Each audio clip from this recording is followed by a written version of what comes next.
So the WNBPA are probably the most unprofessional organization in sport. I think we can come to that conclusion that the Players Association is absolutely the least professional organization in all of sports. Like they've leaked Caitlin Clark's Rookie of the Year. They constantly post random things on their Instagram as like gotchas. They try to use social media. Like it's gotten to the stage now where like the actual league is basically, I'm paraphrasing it, but they've basically gone, we don't actually think the players want to negotiate. They just want to start talking on social media. And now, I'm not joking, the Players Association are sharing the fact that the leader is gone to a league that is competing with the WNBA, that wants to, eventually compete with the WNBA, and has an ownership stake. And I didn't even realize I haven't shown it yet. This is from the WNBPA. This is so unprofessional. Like, again, this is a league that is not known for its professionalism. In fact, this is a league that is known for the opposite, for being unprofessional. And somehow, some way, they have managed to outdo themselves. Like, this for me is something that I'm like, you just don't do it. You just don't go out there and hype up a rival league. Could you imagine if the NBPA Twitter page or Instagram page started sharing stuff about a league, let's just say, remember originally LeBron and Maverick Carter and stuff were going to get involved in this $5 billion Saudi league that never ended up happening. Everyone's talked about that. Could you imagine? Could you imagine if the NBPA, not if Chris Paul, like it's one thing if Chris Paul or whoever's in charge of it joins the league, but it's another to start promoting it. They are actually promoting a league. The WNBPA, the association that is meant to take into account the players, but I think that they only care about the 30 at the top. And I think a lot of people, like again, Charles Barkley made the argument that the WNBA players absolutely have not been making moves to benefit the entire league, but just making moves to benefit the top percentage of the league. And this seems to be clearly the case, because this is so unprofessional. Like it is not the job of the WNBPA to support players in another league. It's just not. It's their job to support their players in the WNBA. That is what their job is. And with some of these things, and whatever about any of the other stuff, like the fact that they've shared it, WNBPA posting this is shameful. The WNBA and NBA don't want to negotiate fairly in athletes. I actually think the players don't want to negotiate fairly. NECA's owner in Saudi League stated its express purpose is to rival the WNBA while sitting as the president of the Players Association. Yeah. Like, do you want to know what the best way that NECA makes her money? The WNBA goes in the lockout. Like, the three main people that are working on behalf of the players, NECA Wumake, Fee Collier, and Stewie, all benefit from the WNBA no longer existing. They are the three people that benefit more than anyone of the league not existing in its entirety. If the WNBA shuts down tomorrow, NECA benefits, Fee benefits, Stewie benefits. But like, what about, just off the top of my head, I'm trying to think of a random player, Jade Melbourne.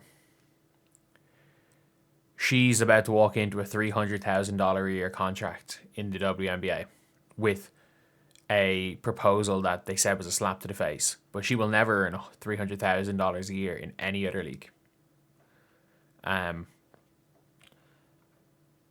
KK Timpson, when she's finished her rookie deal, will be on minimum 400K, especially at the end of those couple of years.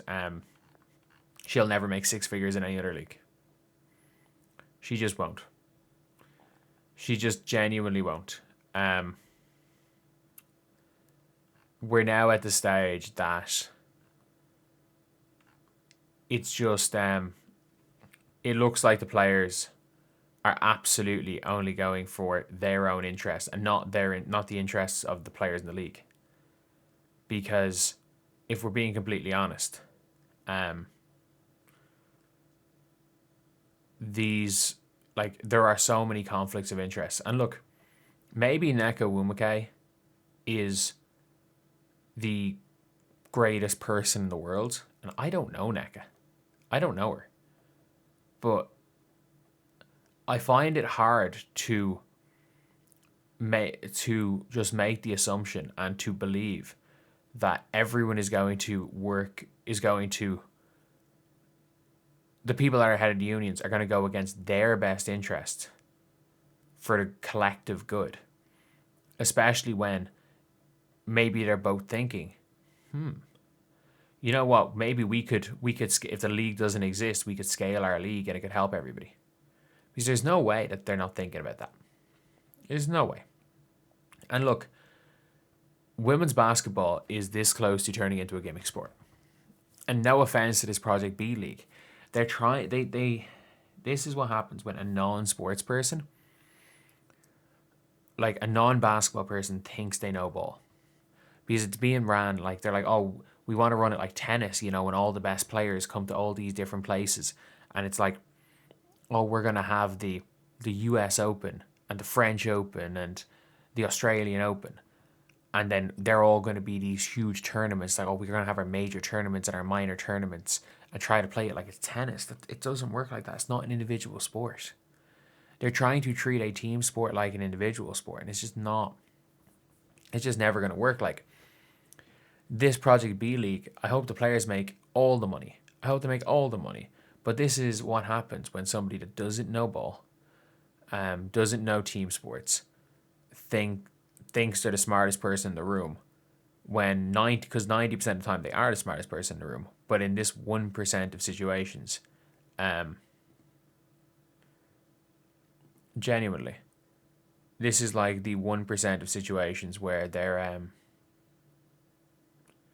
not the smartest person in the room, because while they know they're getting everything when it comes to business, what they don't know is that treating a team sport like it's Formula 1 or tennis is not going to work.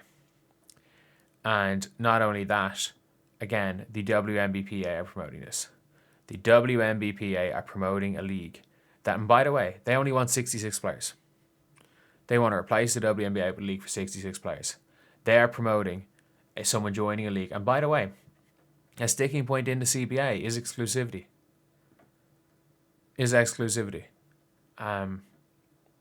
It seems like the WNBA are out there tweeting something positive or reposting something positive in a situation that absolutely could work against the best interests of the players. I'm not saying it will. I'm saying that all these, like with the way these outside leagues, with the people that are negotiating, with them all having equity in these outside leagues, it absolutely could work out. Could work against a decent chunk of the players in this league. Because again, it's not the star players that are going to suffer. They're going to make their money. A lot of star players already have generational wealth. It is just a fact that this is not. First of all, Nneka doing this, I'm like, this isn't a great look. But the actual WNBPA promoting this, promoting a different league that wants to be a competitor to your league, is one of the most unprofessional things I think we've ever seen. This unprofessional side of the league, like this group of players do. But anyway, I'll see you guys.